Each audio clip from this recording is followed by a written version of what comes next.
الحمد للہ الحمد للہ ثم الحمد للہ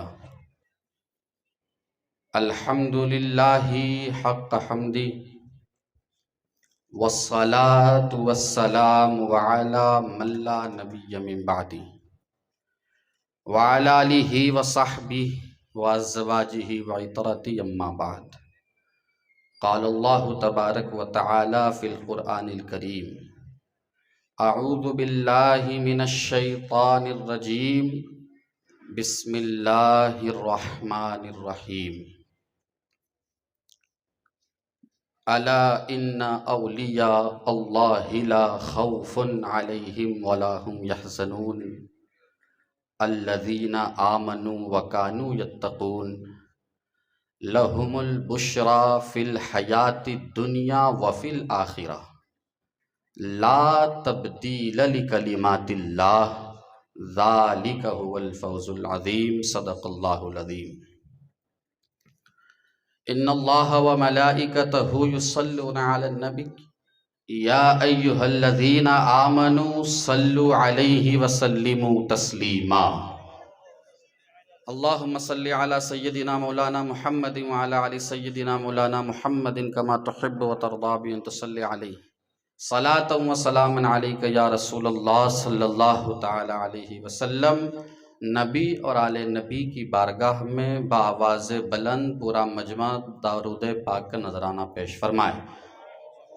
اللہم صلی علی سیدنا مولانا محمد وعلی آل سیدنا مولانا محمد کما تحب وترضی بان تصلی علیہ صلاۃ و سلام علیک یا رسول اللہ صلی اللہ تعالی علیہ وسلم۔ ایک بار جی لگا کر اور بآواز بلند درود پاک پڑھے۔ اللہم صلی علی سیدنا مولانا محمد وعلی آل سیدنا مولانا محمد وعلی آل محمد کما تحب وترضی بان تصلی علیہ صلاۃ و سلام علیک یا رسول اللہ صلی اللہ تعالی علیہ وآلہ وسلم۔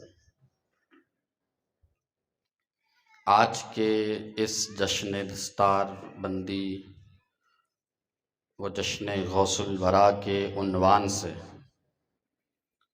اس بزم کو منسوب کیا گیا ہے، اور اس جلسے کے دولہا سرپرست شہزادہ مخدوم سمنا حضرت علامہ و مولانا سید عباد اشرف اشرفی جیلانی صاحب قبلہ، شہزادہ غوث اعظم سید بلال اشرف اشرفی جیلانی صاحب قبلہ، شہزادہ غوث اعظم صدر جلسہ حضرت العلامہ مفتی جہانگیر اشرف صاحب قبلہ ناگپور، جانشین حضور بابا قوم و ملت حضرت بابا فاروق اشرفی صاحب بمبئی، نقیب جلسہ مدرسہ حاضہ کے اساتذہ، علماء، دیگر اطراف و اکناف سے آنے والے علماء، ائمہ مساجد، فارغین جامعہ، پردہ نشین خواتین اسلام، اور سامنے بیٹھی پوری سنی عوام، السلام علیکم ورحمۃ اللہ وبرکاتہ۔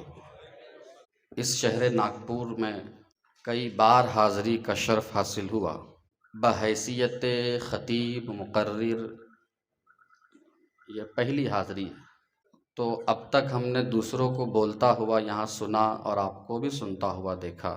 یہ پہلا تجربہ ہے کہ نہیں پتہ کہ آپ ہمیں کیسا سنیں گے، یا ہمیں یہ نہیں پتہ کہ ہم کو آپ کو کیسا سنانا ہے، مگر چونکہ بہت بڑے بڑے لوگ، باوقار لوگ، بڑے بڑے علماء اس اسٹیج پر موجود ہے، تو میں بھی یہ سوچ کر کھڑا ہوں کہ بہت اچھا موقع ہے کہ ایک طالب علم ہونے کی حیثیت سے ان علماء کو اپنا سبق سناؤں، تاکہ جو بھی اصلاح ہو یہ کر سکے، اور ان کی دعائیں لے کر، اور بالخصوص شہنشاہ ناگپور حضرت بابا تاج الدین علیہ الرحمت و رضوان کو روحانی فیض لے کر ہم یہاں سے روانہ ہوں۔ باتیں بہت کچھ ہونی ہے، کرنی ہے، مگر چونکہ ایک بہترین خطاب ہمارے بعد آپ کو حضرت قبلہ مفتی صاحب کا بھی سماعت فرمانا ہے، اور اس کو بھی ذہن میں رکھنا ہے، آچار سنہیتا ہے، حالات کے مد نظر بات بہت کر کے اختصار میں کرنے کی کوشش کرنی ہے۔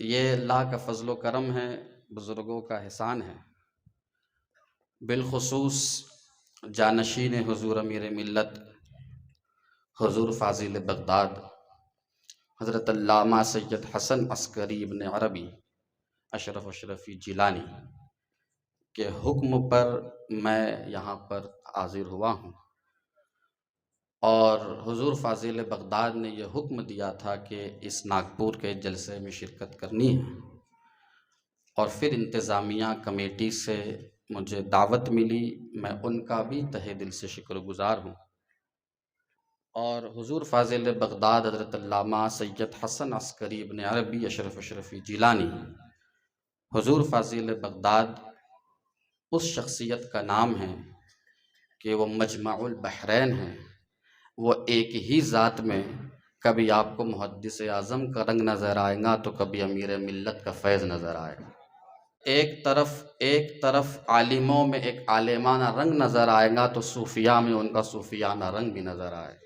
اور میں گفتگو کو آگے بڑھانے سے پہلے پورے اسٹیج سے علماء سے گزارش کروں گا کہ میں ایک خانقاہی آدمی ہوں، خانقاہ سے جڑا ہوا ہوں، اور میرے پاس جو کچھ ہے وہ خانقاہ کا فیض ہے، بزرگوں کا فیض ہے، اور ہماری خانقاہ تارک السلطنت محبوب یزدانی میرا وحد الدین سلطان سید مخدوم اشرف جہانگیر سمنانی غوث العالم رضی اللہ تعالی عنہ، پھر ان کے فرزند معنوی مخدوم الآفاق عبد الرزاق نور العین جیلانی، اور پھر ان کی اولادیں، ان میں کوئی ہم شبیہ غوث اعظم بن کر چمکا تو کوئی محدث اعظم بن کر چمکا، کوئی مجتبیٰ میاں، کوئی مصطفیٰ میاں، کوئی امیر ملت بن کر چمکا، کوئی شیخ الاسلام غازی ملت بن کر چمکا تو کوئی بابا تنویر اشرف بن کر چمکا،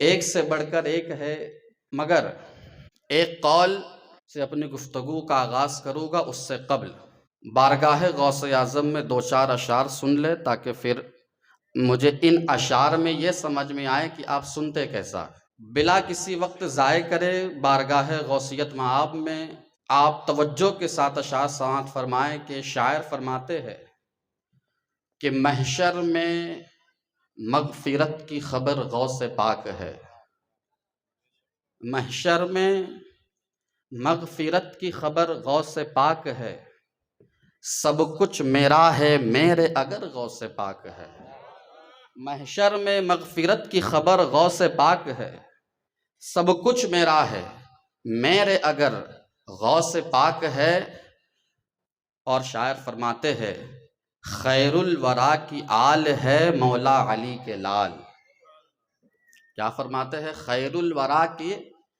آل ہے مولا علی کے لال، خیر الورا کی آل ہے مولا علی کے لال، خیر النساء کے لخت جگر غوث پاک ہے، خیر الورا کی آل ہے مولا علی کے لال، خیر النساء کے لخت جگر غوث پاک ہے، اور فرماتے ہیں بغداد محترم ہے دیار نبی کے بعد، کیا فرماتے؟ بغداد محترم ہے دیار نبی کے بعد، اس میں حضور ہے تو ادھر غوث پاک ہے، بغداد محترم ہے دیار نبی کے بعد، اس میں حضور ہے تو ادھر غوث پاک ہے، اور آگے فرماتے ہیں شاعر، آگے فرماتے ہیں بغداد محترم ہے دیار نبی کے بعد، اس میں حضور ہے تو ادھر غوث پاک ہے، اور فرماتے ہیں ان کے نسب میں نور محمدی ہے جلوگر، ان کے نسب میں نور محمدی ہے جلوگر، بے شک حسن کے لخت جگر غوث پاک ہے، بے شک حسن کے لخت جگر غوث پاک ہے، گردن پہ ہر ولی کے قدم غوث پاک کا، غوث پاک نے فرمایا نا قدمی ہادی علی رغبت کل ولی اللہ، گردن پر ہر ولی کے قدم غوث پاک کا، تارے ہے سب ولی تو قمر غوث پاک ہے، تارے ہے سب ولی تو قمر غوث پاک ہے۔ اور میں یہ پوری منقبت ہمیشہ صرف اس مقطع کے لیے پڑھتا ہوں، مجھے اس مقطع کو سنانا ہوتا ہے، اسی لیے میں یہ پوری منقبت کو پڑھتا ہوں۔ اور اشعار بہتر ہے، مگر اس مقطع میں میرا عقیدہ ہے، میرا ایمان ہے، اور مجھے یقین ہے کہ ہر ناگپور والوں کا بھی یہی عقیدہ اور ایمان ہوگا۔ پیر نصیر فرماتے ہیں، کیا خوب ہے نصیر یہ مصرع امیر کا، کیا فرماتے، کیا خوب ہے نصیر یہ مصرع امیر کا، اللہ بھی ادھر ہے جدھر غوث پاک ہے۔ کیا خوب ہے نصیر یہ مصرع امیر کا، اللہ بھی ادھر ہے جدھر غوث پاک ہے۔ آئیے درود پاک پڑھی، اللہم صلی علی سیدنا مولانا محمد وعلی آل سیدنا مولانا محمد بارک وسلم، صلاۃ و سلام علیک یا رسول اللہ صلی اللہ تعالی علیہ وسلم۔ جامعہ رشیدیہ تنویر الاسلام کے آج غالباً 20-21 بچے، 20-21 طلبہ، جس میں عالم فضیلت کی بھی کچھ لوگ ہیں اور جنہوں نے حفظ قرآن مکمل کیا ہے وہ بھی لوگ شامل ہیں۔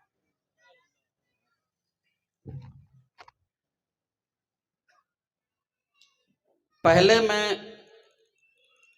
غوث پاک کی بارگاہ میں اس لیے میں نے منقبت پڑھ دی کہ کچھ میں پہلے اس دستار بندی کے حوالے سے بات کروں، تاکہ پھر بعد میں وقت بچے نہ بچے، کوئی آ جائے گاڑی والے لوگ گاڑی ویڑی لے کے بند کرانے تو پھر ختم بھی کرنا پڑے، تو مجھے وہ افسوس نہیں ہوگا کہ غوث پاک کی بارگاہ میں کچھ میں بول نہ سکا۔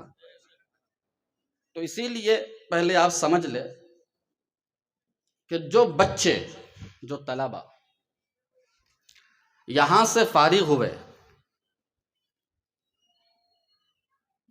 وہ مدرسے نے ان کو عالم ہونے کی سند نہیں دی ہے، مدرسے نے ان کو فضیلت کی کوئی سند یا سرٹیفکیٹ نہیں دیا ہے۔ جن لوگوں نے قرآن کو حفظ کیا ہے ان کو حفظ قرآن کی سند نہیں ملی، کیونکہ عالم کی سند دینا یہ کام مدرسے کا ہے ہی نہیں۔ عالم کا پیمانہ کہاں اسلام نے یہ بتایا؟ کہاں یہ ہے کہ جو 5-7 سال پڑھے اس کو پگڑی باندھو، ایبا پہناؤ، سند دو تو عالم ہے؟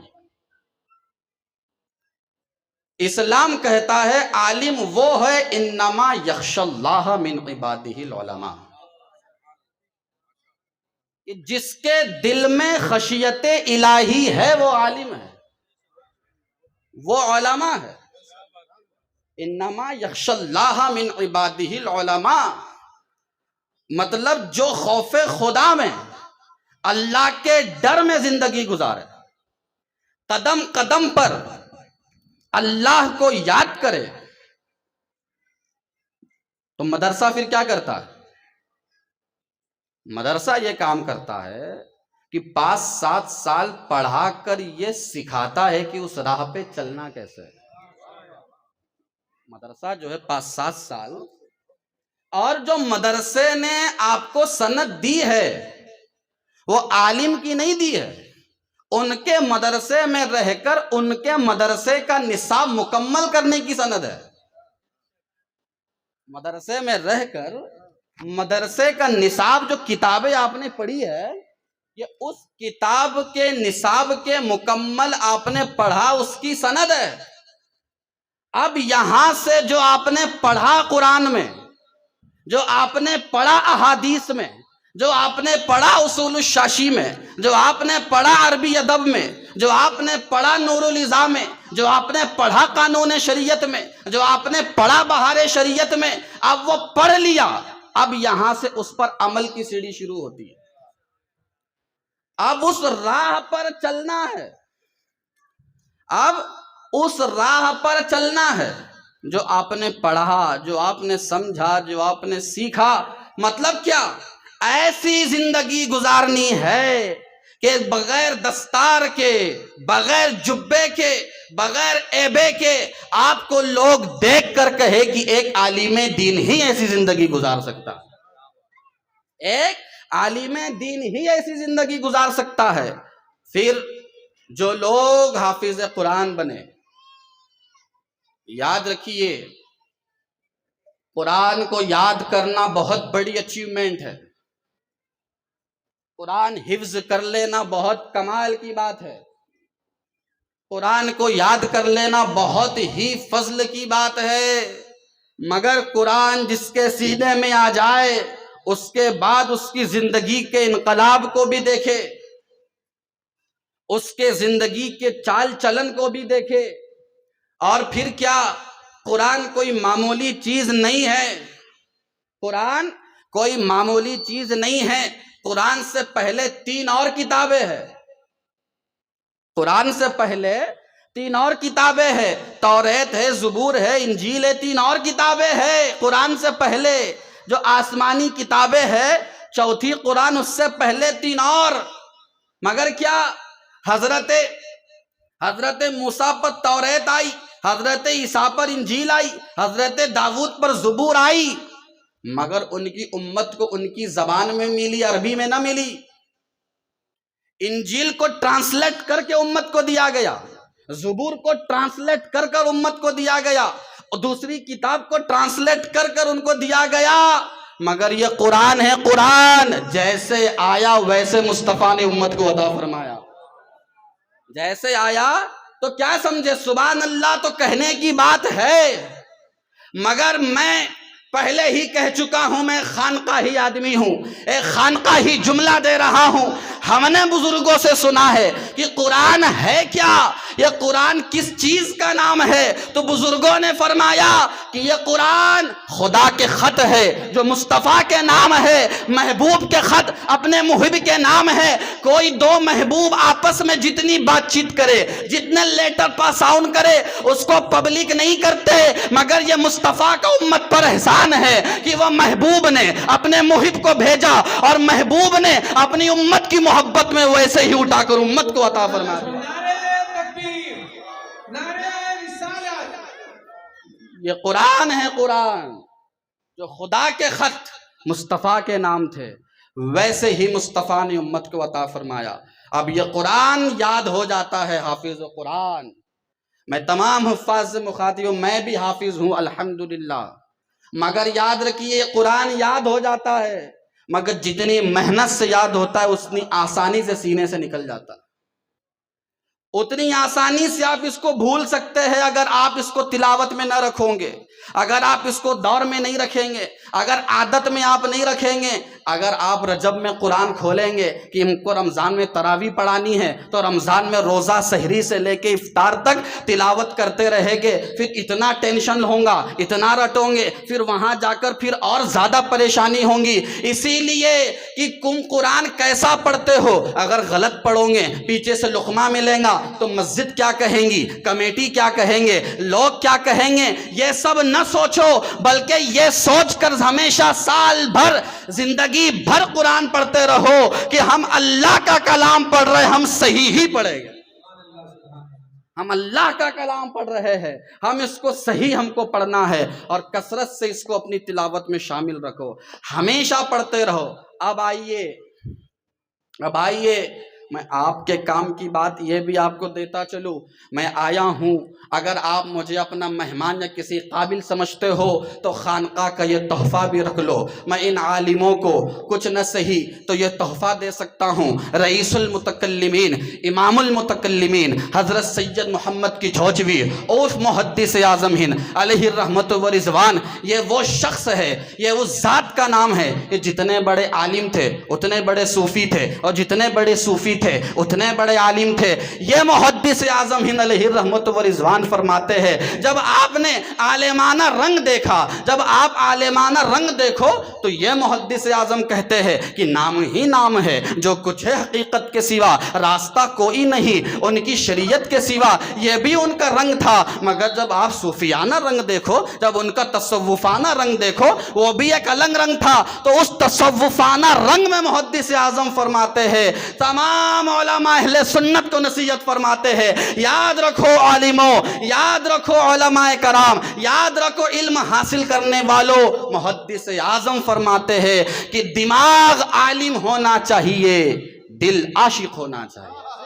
محدث اعظم فرماتے ہیں، محدث اعظم نے فرمایا اگر تم اپنے علم کو عروج پر لے جانا چاہتے ہو، اپنے علم کو کمال پر لے جانا چاہتے ہو، تو فرمایا دماغ عاشق رہے، دماغ عالم رہے، دل عاشق رہے۔ کہا دماغ کی چیز اگر دل پر حاوی کرو گے تو مسئلے ہو گئے۔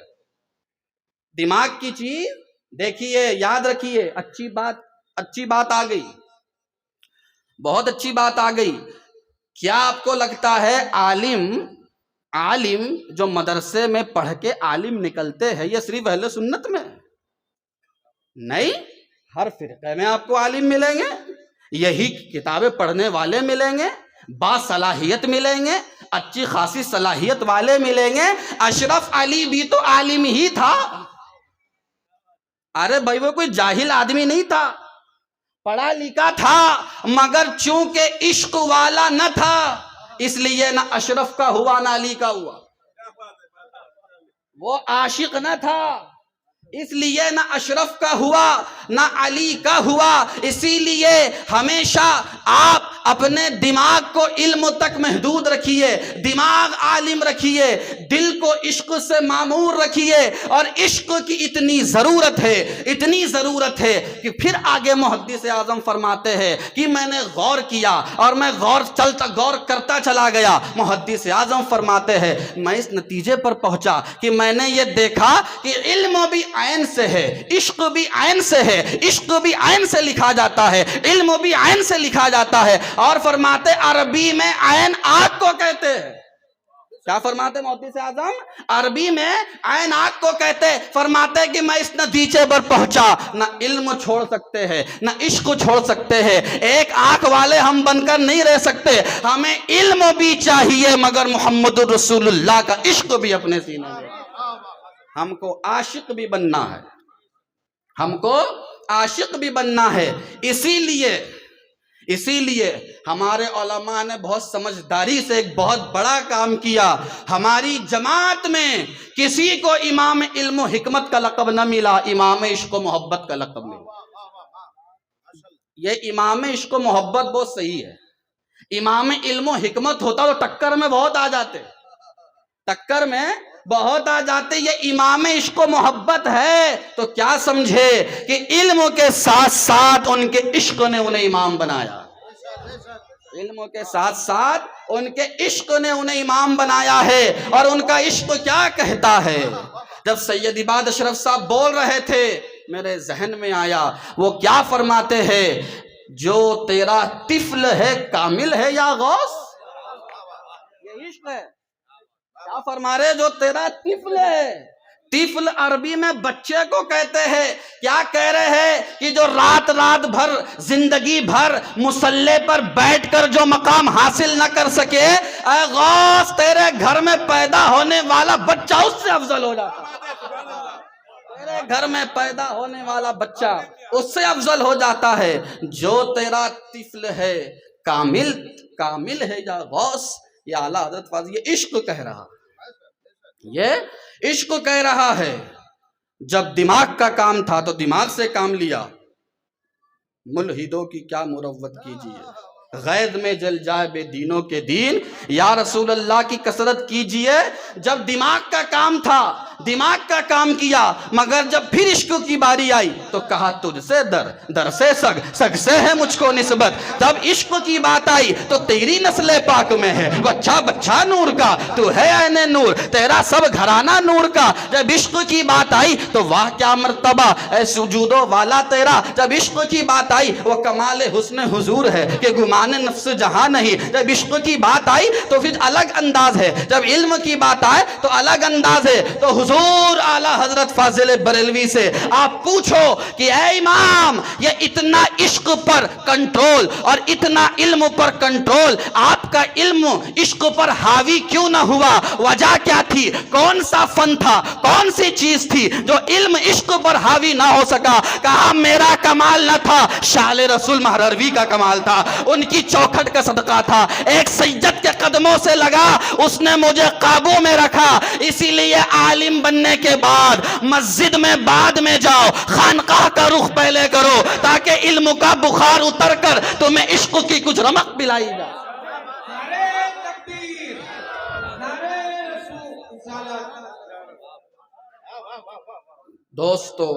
دوستو ہم عاشق ہے، عشق رسول، محبت رسول۔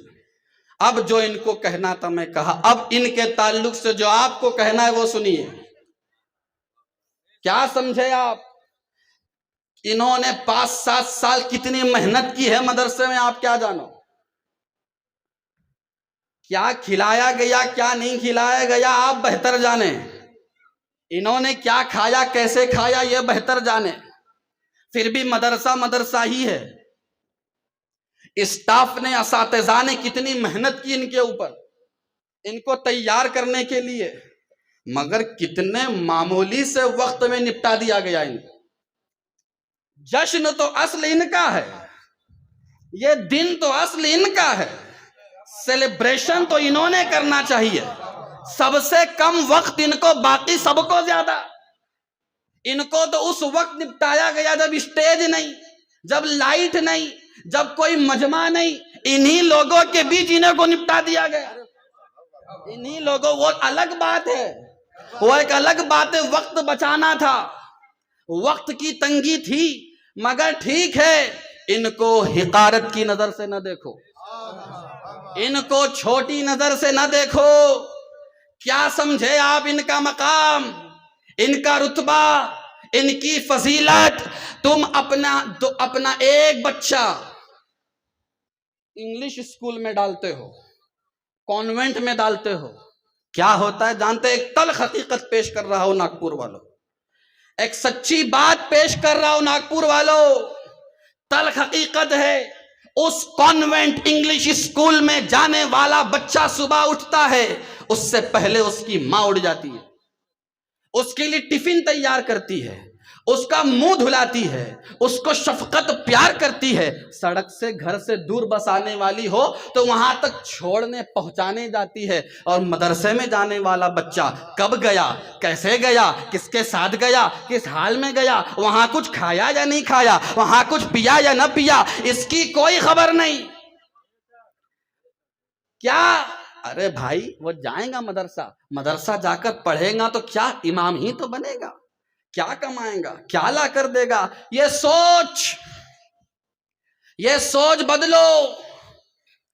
کیا سمجھے آپ کا وہ بچہ جو انگلش اسکول میں جاتا ہے، انگلش اسکول کے لیے تیار ہوتا ہے، بہترین چمکدار یونیفارم پہنتا ہے، اس کی تعلیم کے لیے ہزاروں لاکھوں تم فیس کو اسکول میں پے کرتے ہو، وہ آپ کی ارمانوں کے سائے میں جاتا ہے کہ بچہ بڑا ہوگا، ڈاکٹر بنے گا، انجینئر بنے گا، ایم فل بنے گا، وکیل بنے گا، یہ بنے گا، وہ بنے گا، اچھا کمائے گا، ہمارا خیال رکھے گا، بہتر مکان لے گا، بہتر گھر لے گا، سب کچھ آپ سوچ لیتے ہو، آپ کی ارمانیں اس کے ساتھ جڑی ہوتی ہے، آپ کی امیدیں اس کے ساتھ جڑے ہوتی ہے۔ وہ جب اپنے گھر سے نکلتا ہے تو آپ کی ارمانوں کے سائے میں جاتا ہے، مگر جب جب حافظ قرآن گھر سے قرآن یاد کرنے کے لیے نکلتا ہے تو وہ فرشتوں کے دعاؤں کے سائے میں، فرشتوں کے پروں کے سائے میں، اور جب وہ گزرتا ہے تو اس ایک بچے کو اللہ حکم دیتا ہے، اے فرشتوں اس پر اپنے فرشتوں کو حکم دیتا ہے، اپنے فرشتوں کے پر بچھا دو۔ جب فرشتے اس بچے کی حفاظت کے لیے پر بچھاتے ہیں، اس ایک حافظ قرآن کی وجہ سے اس محلے کے سارے کے اوپر فرشتوں کا سایہ ہو جاتا ہے۔ نعرہ تکبیر، نعرہ رسالت، جامعہ رشیدیہ تنویر الاسلام۔ دوستو یہ بچے جب آتے ہیں تو فرشتوں کے پروں کے سائے میں آتے ہیں۔ دوستو یہ وہ بچے ہیں، یہ وہ بچے ہیں کہ یہ اگر محلے میں نہ ہو تو رحمت نازل نہ ہو۔ یہ دوستو وہ کانوینٹ اسکول میں جانے والا بچہ، کانوینٹ اسکول میں جانے والا بچہ، بہت تلخ حقیقت بیان کر رہا ہوں، تم اس اسکول کی فیس پے نہ کرو تو ہو سکتا بچے کو ہٹا دے، بچے کو نکال دے، اور ماں باپ کو ہو سکتا کہ رسوا و ذلیل بھی ہونا پڑے کہ اب تک تم نے فیس کو کیوں پے نہ کیا، مگر یہ مدرسے ہی والے ہیں جو آپ کچھ دے یا نہ دے اللہ کا کلام پڑھاتے رہتے ہیں، اساتذہ سیلری لے یا نہ لے پڑھاتے رہتے ہیں۔ مدرسہ کو ان کے گھر میں کوئی بیمار ہے، کوئی صحت مند ہے، کوئی اچھا ہے، گھر جانا ہے، گاؤں جانا ہے، اہل رشتہ دار انتقال کر گئے، سب کچھ قربان کر دیتے صرف اس لیے کیونکہ یہ دنیاوی نہیں دین سکھانے کے لیے بیٹھا ہے، یہ دین سکھانے کے لیے بیٹھے ہیں۔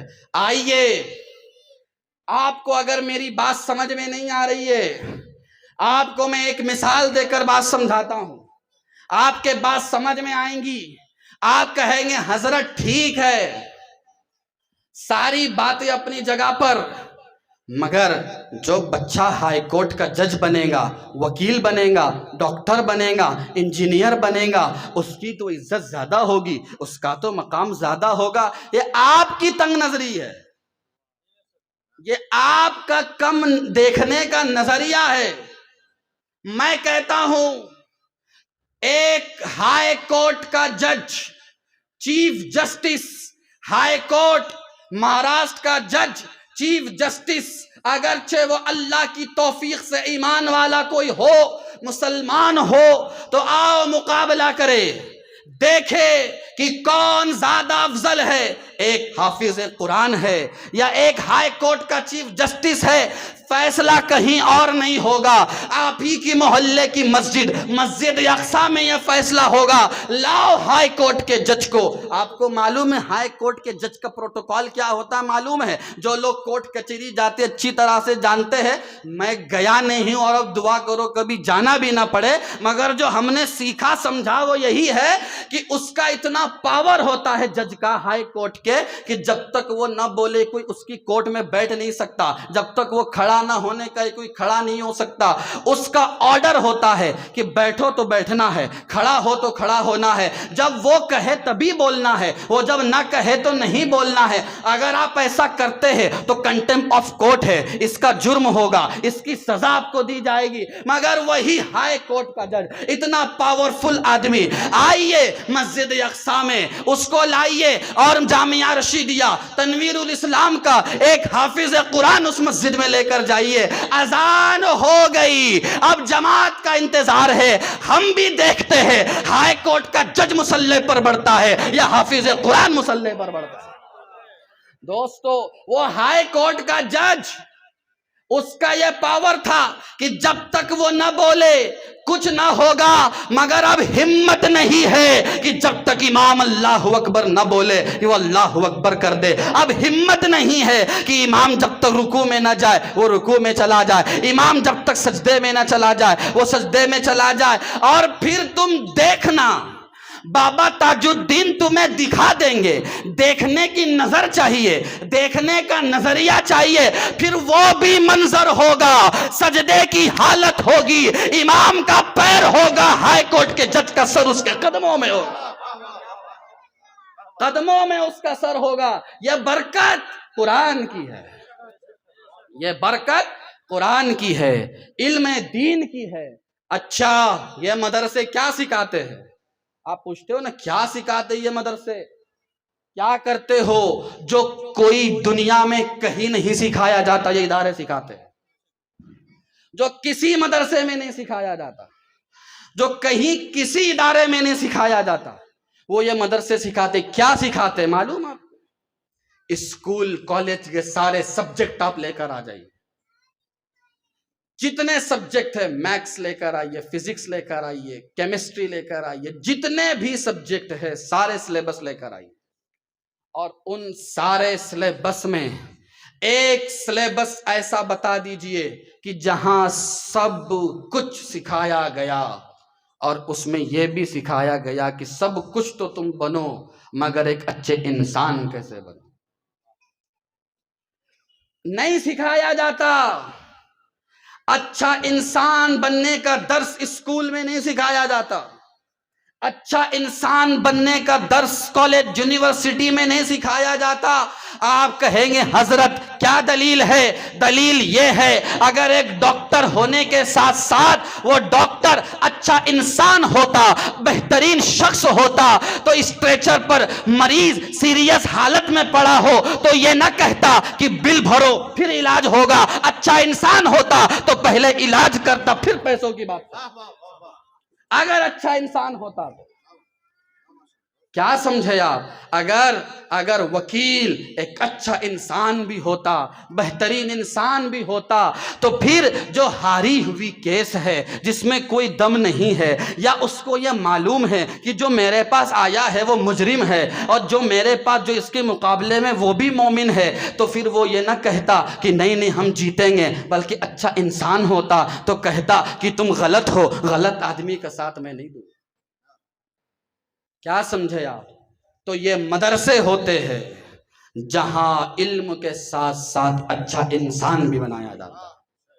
یہ اچھائی ہے ان علماء کی، یہ اچھائی ہے ان کی کہ مدرسہ، میں یہ نہیں کہہ رہا ہوں کہ جامعہ رشیدیہ لیٹ دیتا، مثال دے رہا ہوں کہ اگر مدرسہ 2-3 مہینے سیلری نہ بھی دے یا تاخیر سے بھی دے تو یہ شکایت نہیں کرتے، یہ کچھ نہ بولتے۔ کیوں؟ کیونکہ یہ عالم ہونے کے ساتھ ساتھ بہترین انسان بھی ہے، ان کو سکھایا گیا، اور ان کو سیدی باد اشرف صاحب نے وہی درس آپ کو بھی دیا کہ وَإِنَّهُ لَعَلَى خُلُقٍ عَظِيمٍ۔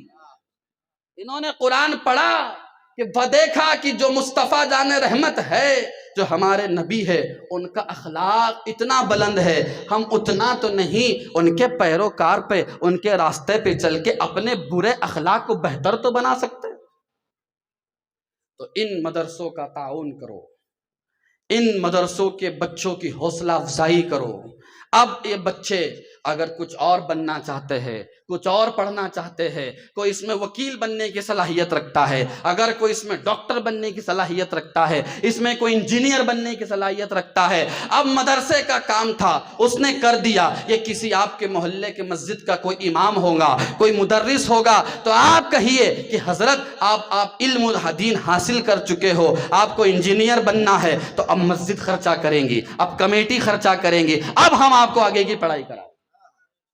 آپ ان کو حوصلہ افزائی کریے، آپ کیونکہ آپ جانتے ہو جو عالم دین بن گیا، یہ لکھ کر رکھیے گا، نوٹ اپنے دل کی تختی پر میری بات لکھ کر رکھیے گا، ایک شخص جو عالم دین بن گیا اور عالم دین بننے کے بعد انجینئر بن گیا نا، سمجھ جاؤ اس سے بہتر انجینئر نہیں ہو سکتا۔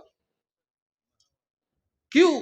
جو عالم دین نہ ہو، جس نے قرآن نہ پڑھا ہو، وہ انجینئر بنے، اور جو قرآن عالم دین بن کے انجینئر بنے، دونوں کا مقابلہ کرو، بہتر وہ نظر آئے گا جس نے علم دین حاصل کر کے انجینئرنگ، کیونکہ اس کو انجینئرنگ پڑھتے ہوئے لطف آئے گا، اور وہ ہمیشہ کہے گا کیا اللہ کی شان ہے، انجینئرنگ میں وہی تو سکھایا جا رہا ہے جو 1400 سال پہلے قرآن میں، وہی بتایا جا رہا ہے جو قرآن میں، جو حدیث میں۔ دوستو، ان بچوں کی قدر کرو، ان بچوں کا حوصلہ افزائی کرو، اور پھر یاد رکھیے بچوں، ڈاکٹر بن جانے کے بعد کوئی ڈاکٹر MBBS ہو جائے تو معلوم ہے کیا ہوتا ہے؟ فوراً اس کے ہاتھ میں کلینک یا لیبورٹری تھمائی نہیں جاتی ہے، اتنی محنت سے پڑھنے کے بعد پھر پریکٹس ہے، اتنی محنت سے پڑھنے کے بعد پھر پریکٹس کرنا ہے، پھر جو اس نے پڑھا ہے اس کو پریکٹیکل کرنا ہے، پھر پریکٹیکل کے کئی سال گزر جانے کے بعد پھر پیشنٹس کو ہاتھ میں لینا ہے، پھر کیسے لینا ہے، پھر کسی سینئر کے نیچے رہنا ہے، پھر محنت مشقت کرتے کرتے سینئر کی پوسٹ پر پہنچنا ہے۔ اسی طریقے سے اب عالم بن چکے ہو، اب عالم بن جانے کے بعد اسی پریکٹس کے میدان میں آئیے اور پھر پریکٹس کریے، اور پریکٹس اپنی مرضی سے نہ کریے، کسی عارف باللہ کی صحبت میں چلے جائیے، کسی اللہ والے کی صحبت میں چلے جائیے، اس سے پوچھئے، اس سے سیکھیے، اس سے سمجھیے، اور پھر اس کی صحبت میں رہ کے تیار ہو جائیے، کیونکہ ہم نے دیکھا کہ امام اعظم ابو حنیفہ نعمان بن ثابت، وہ امام اعظم جس نے یہ کہا کہ میں نے 100 مرتبہ اپنی زندگی میں خدا کا دیدار کیا، 100 مرتبہ امام اعظم نے خدا کا دیدار کیا، اور فرماتے کئی بار میرے خواب میں رسول دو عالم صلی اللہ علیہ وسلم کی مجھے زیارت ہوئی۔ وہ امام اعظم ابو حنیفہ جس کو تم فالو کرتے ہو، جو سراج الفقہا ہے، جس نے ہمیں فقاہت دی، جس کی بلاغت، جس کا علم، جس کا تغیر ایسا ہے کہ ان کے وصال کے بعد بھی اگر امام شافعی مسئلہ حل کرنا ہو تو انہی کی مزار پہ جا کر حل کرے۔ وہ امام اعظم فرماتے ہیں کہ میں نے 20 سال مدرسے میں علم حاصل کیا اور 2 سال حضرت امام جعفر صادق کی صحبت میں رہا۔ فرماتے ہیں اگر 2 سال نعمان جعفر صادق کے ساتھ نہ رہتا تو ہلاک ہو جاتا، میرے 20 سال کو اگر کسی نے بچایا تو 2 سال امام جعفر صادق نے بچایا۔ نعرہ تکبیر، نعرہ رسالت، تو عصمت اہل بیت، جامعہ رشیدیہ تنظیم الاسلام، حضرت علامہ پیر نواز و شفیع صاحب قبلہ، اتنا ہی نہیں، وہی امام اعظم ابو حنیفہ ہے، اتنے بڑے امام ہیں صاحب، اتنے بڑے امام ہیں، اور دنیا نے دیکھا کہ سب کچھ ہو جانے کے بعد، سب کچھ ہو گیا، اس کے بعد حضرت بہلول کی صحبت میں چلے گئے، وہاں جا کر بیٹھنے لگے، وہاں جا کر فجر سے ظہر تک وقت دیتے، شاگردوں سے رہا نہ گیا۔ ایک دن پوچھا کہ اے امام صاحب، آپ اس پاگل کے پاس جا کر بیٹھتے ہو، آخر آپ اتنے بڑے عالم ہو، وہ تمہیں کیا سکھاتا ہے؟ امام اعظم نے فرمایا جو میں نے کتاب میں نہ پڑھا نہ دیکھا، بہلول مجھے پڑھاتا بھی ہے، دکھا بھی دیتا، مجھے پڑھاتا بھی ہے، دکھا بھی دیتا ہے۔ تو عالم بننے کے بعد خانقاہ میں چلے جاؤ، عالم بننے کے بعد خانقاہ میں چلے جاؤ تو کیا سمجھے، ایک طرف علم ملے گا، ایک طرف عشق کی رمق ملے گی، ایک طرف علم ملے گا، ایک طرف عشق کی رمق ملے گی۔ دوستو، عالم تو غوث اعظم بھی ہے، علامہ جوزی، معلوم آپ کو، نام سنا آپ نے، بہت بڑے پائے کی شخصیت، علامہ جوزی رحمت اللہ تعالی علیہ، یہ صوفیہ کا مذاق اڑاتے تھے، معلوم آپ کو، صوفیہ کو پسند نہیں کرتے تھے، اور غوث اعظم شیخ عبد القادر جیلانی محبوب سبحانی کا ایک مرید ان سے علم قرآن سیکھنے آتا تھا علامہ جوزی کے پاس، اور جب بھی وہ آئے علامہ جوزی غوث پاک کی برائی کرے، وہ ایسے ہے، وہ ایسے، کیا صوفیہ ہے یہ سب، کیا لباس اوڑے بیٹا، کیا ہے؟ وہ سنتے سنتے سنتے عاجز آ گیا، سنتے سنتے عاجز آ گیا، اور کہا حضرت بڑی معذرت کے ساتھ ایک بات، کہا کہ میں جب آپ کے پاس سے غوث پاک کے پاس جاتا ہوں، آپ کے بارے میں وہ کبھی کچھ نہیں بولتے، آپ بہت بولتے ہو۔ کہا وہ آپ کی برائی نہیں کرتے، آپ بہت بولتے ہو۔ کہا ٹھیک ہے، آپ کے پاس میں مانتا ہوں علم قرآن ہے، علم قرآن سے آپ واقف ہے، مگر ایک بار، بس ایک بار میرے شیخ کے درس قرآن میں آ جائیے، میری یہ خواہش ہے، بس ایک بار میرے شیخ کے درس قرآن میں آ جائیے۔ غوث اعظم کے درس قرآن میں آنے کی دعوت دی، انہوں نے دعوت قبول کی. اب ہے نا بھائی کہ اتنے بڑے عالم صاحب ابھی تک صوفیہ کو برا بولتے تھے, جاؤں گا تو لوگ پوچھیں گے حضرت آپ یہاں کیا. اسی لیے کئی لوگ تو بیچارے اس لیے نہیں آتے, ان کو ابھی سمجھ میں آتا ہے کہ جانا چاہیے مگر نہیں جاتے, بولتے ارے پھر وہ دوسرے لوگ دیکھیں گے فوٹو نکالے. ایسے لوگ ہیں. اسی لیے اللہ نے فضل فرمایا, یوٹیوب بنا دیا, بیچارے گھر میں بیٹھ کے تو سن لیتے دیکھتے. وہی علامہ جوزی تو کہا ایسا کرے گے کہ یہ میں اپنی شال کو لوں گا, ایسے منہ پہ ڈالوں گا, ایک طرف سے ڈالوں گا, بالکل چہرہ چھپا کر میں تمہارے شیخ کے درس قرآن میں جاؤں. وہ تیار ہوا. اس کا مقصد یہ تھا کہ یہ بھی میرے شیخ کا علم دیکھے. مرید تیار ہوا, لے کر گئے. ابھی ابھی پوسٹر چھپا نا, جلسے دستار بندی و جشن غوث اعظم. اب پہلے سے عنوان چھپا ہے.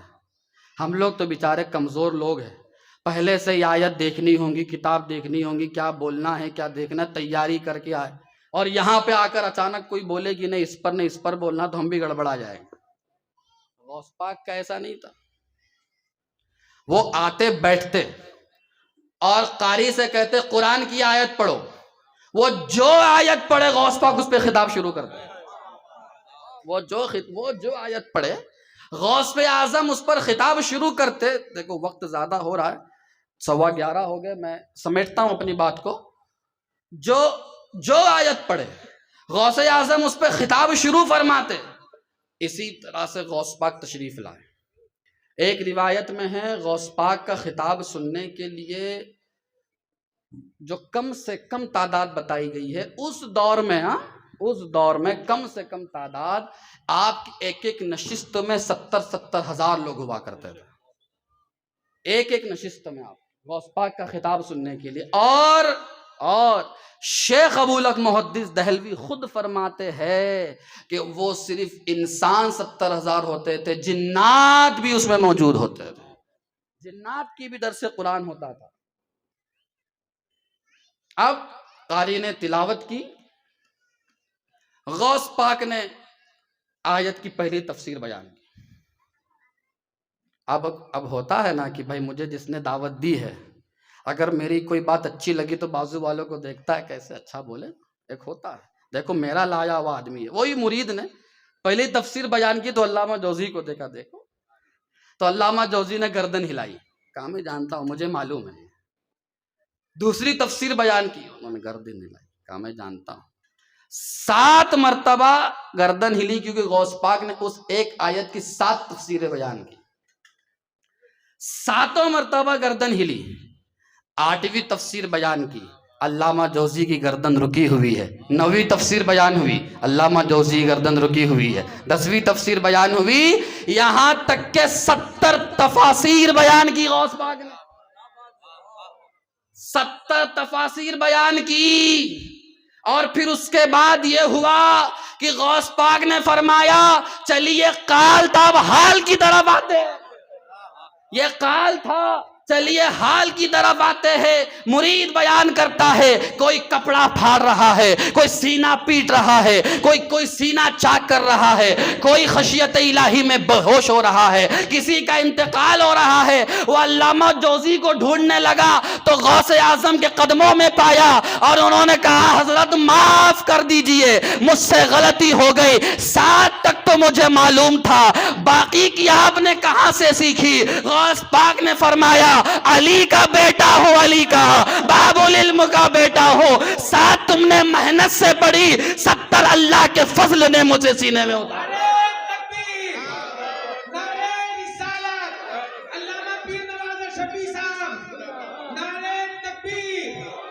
دوستو یہ غوث اعظم شیخ عبد القادر جیلانی. دوستو یہ محبوب سبحانی.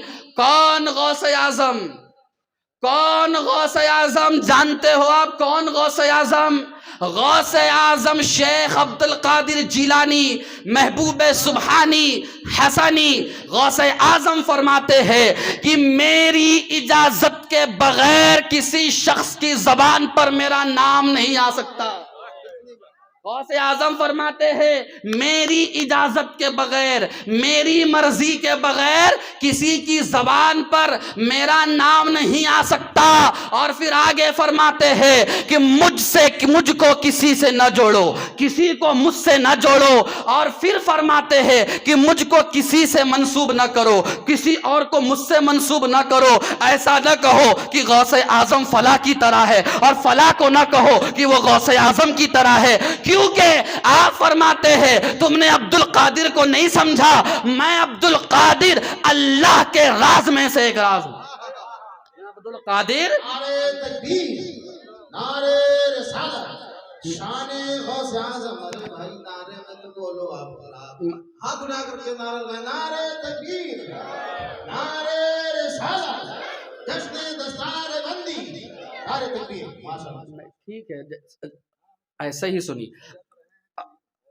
عبد القادر اللہ کے رازوں میں سے ایک راز ہے. اگر آج آپ غوث اعظم کی محفل میں آئے ہو، غوث اعظم کی محفل میں بیٹھے ہو، یا غوث کر رہے ہو، خوش نصیب ہو کہ غوث اعظم تم پر توجہ فرما رہے ہیں اور تمہارے زبانوں پر ان کا نام جاری ہے.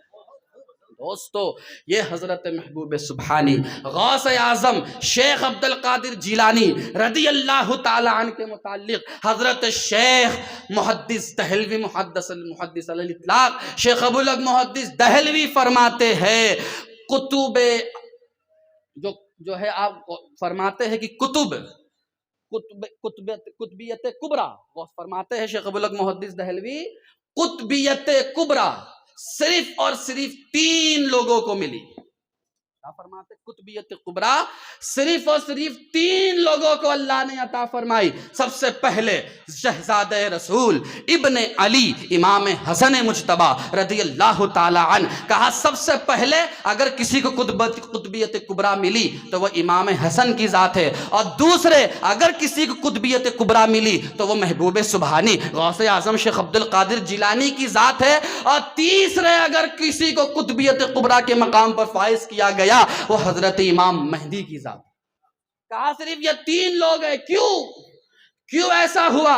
امام حسن کو کٹ مارنے والوں، امام حسن کو چھوڑ کر امام حسین کے بعد جانے والوں، ذرا سمجھو امام حسن کو، ذرا جانو امام حسن کو.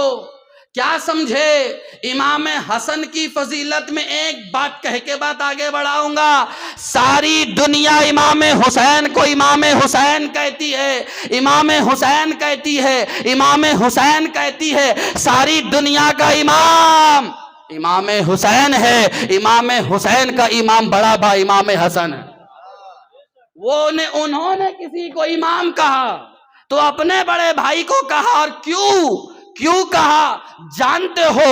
رسول دو عالم صلی اللہ علیہ وسلم سیدہ فاطمہ الزہرا رضی اللہ تعالی عنہا کے حجرے میں آئے. وہاں پہ سب جلوہ افروز ہے، پنجتن پاک موجود ہے. وہاں پر معمول کے خلاف حضور نے امام حسن کو اٹھایا، آپ کے گلے کو چوما، آپ کے لبوں کو چوما، آپ کے رخسار کو چوما، آپ کے ہونٹ کو چوما، امام حسن کو سینے سے لگایا. یہ خلاف معمول عمل دیکھ کر امام حسین ٹکٹکی مار کر حضور کو دیکھ رہے ہیں. آج یہ کیا ہو گیا؟ آج یہ کیسے ہو گیا کہ جب بھی آتے حضور مجھے سینے سے لگاتے، مجھے دیکھتے، مجھے پیار کرتے. آج میرے بھائی حسن کو سینے سے لگا رہے، ان کے لبوں کو چوم رہے، ان کے رخسار کو چوم رہے. ایسا کیا ہوا؟ یہی منظر دیکھ کر سیدہ فاطمہ الزہرا کا دل بھی بے چین ہوا، آپ بھی بے قرار ہوئی کہ اپنے چھوٹے بیٹے، چھوٹے فرزند کو دیکھتے ہوئے، ان کے چھوٹے فرزند پہ نظر ڈالتے ہوئے وہ بھی دیکھ رہی ہے اور وہ بھی سمجھ رہی ہے کہ ارے یہ کیا ہو گیا کہ آج بابا جان، نانا جان برخلاف عمل کر رہے ہیں، دوسرا عمل کر رہے ہیں. دوستو، جس سے اللہ رب العزت نہ چھپا، جس سے خدا کی ذات نہ چھپی، اس سے سیدہ کی دل کی بات کیسے چھپتی؟ آپ نے فرمایا اے میری بیٹی فاطمہ الزہرا، اے میری لخت جگر رضی اللہ تعالی عنہا، کیا تو یہ سوچ کر پریشان ہے کہ آج میں نے برخلاف عمل کیوں کیا؟ حسن کو کیوں چوما؟ حسن کیوں گلے سے کیوں لگایا؟ حسن کو میں نے کیوں آج اس کے لبوں کو چوما؟ کہا بات یہ ہے، بڑی ذمہ داری کے ساتھ اے ناگپور کے غیور سنی مسلمانوں، بابا تاج الدین کے سائے میں بیٹھنے والوں، اپنے سینے پہ نقش کر لو نبوت دو عالم صلی اللہ علیہ وسلم وما ينطق عن الهوى والی زبان گویا ہوئی، اور فرمایا کہ ابھی ابھی جبرائیل آئے تھے اور انہوں نے فرمایا یا رسول اللہ، اللہ نے یہ فیصلہ فرما دیا ہے کہ آپ کے بیٹے امام حسین کی نسل میں ائمہ آتے رہیں گے، امام زین العابدین، امام باقر، امام جعفر، امام صادق، امام تقی، امام نقی، امام حسن عسکری، ائمہ آتے رہیں گے، اور آپ کے بیٹے حسن کی نسل میں ایک اللہ کا ایسا ولی اللہ پیدا فرمائے گا، ایک ایسا ولی آئے گا جس طرح سے آپ سارے ائمہ میں افضل ہے، اسی طرح وہ سارے اولیاء میں افضل ہوگا، امام الاولیاء ہوگا، اس کا نام کوئی اور نہیں عبد القادر جیلانی ہوگا۔ رسول تکبیر، نعرہ رسالت، ماشاءاللہ بہت خوب۔ یہ غوث اعظم کے امام حسن کے نسل میں آنے کی بشارت سب سے پہلے رسول دو عالم کی زبان سے گویا ہو، نبی پاک صلی اللہ علیہ وسلم کی زبان مبارک سے یہ الفاظ نکلے ہیں۔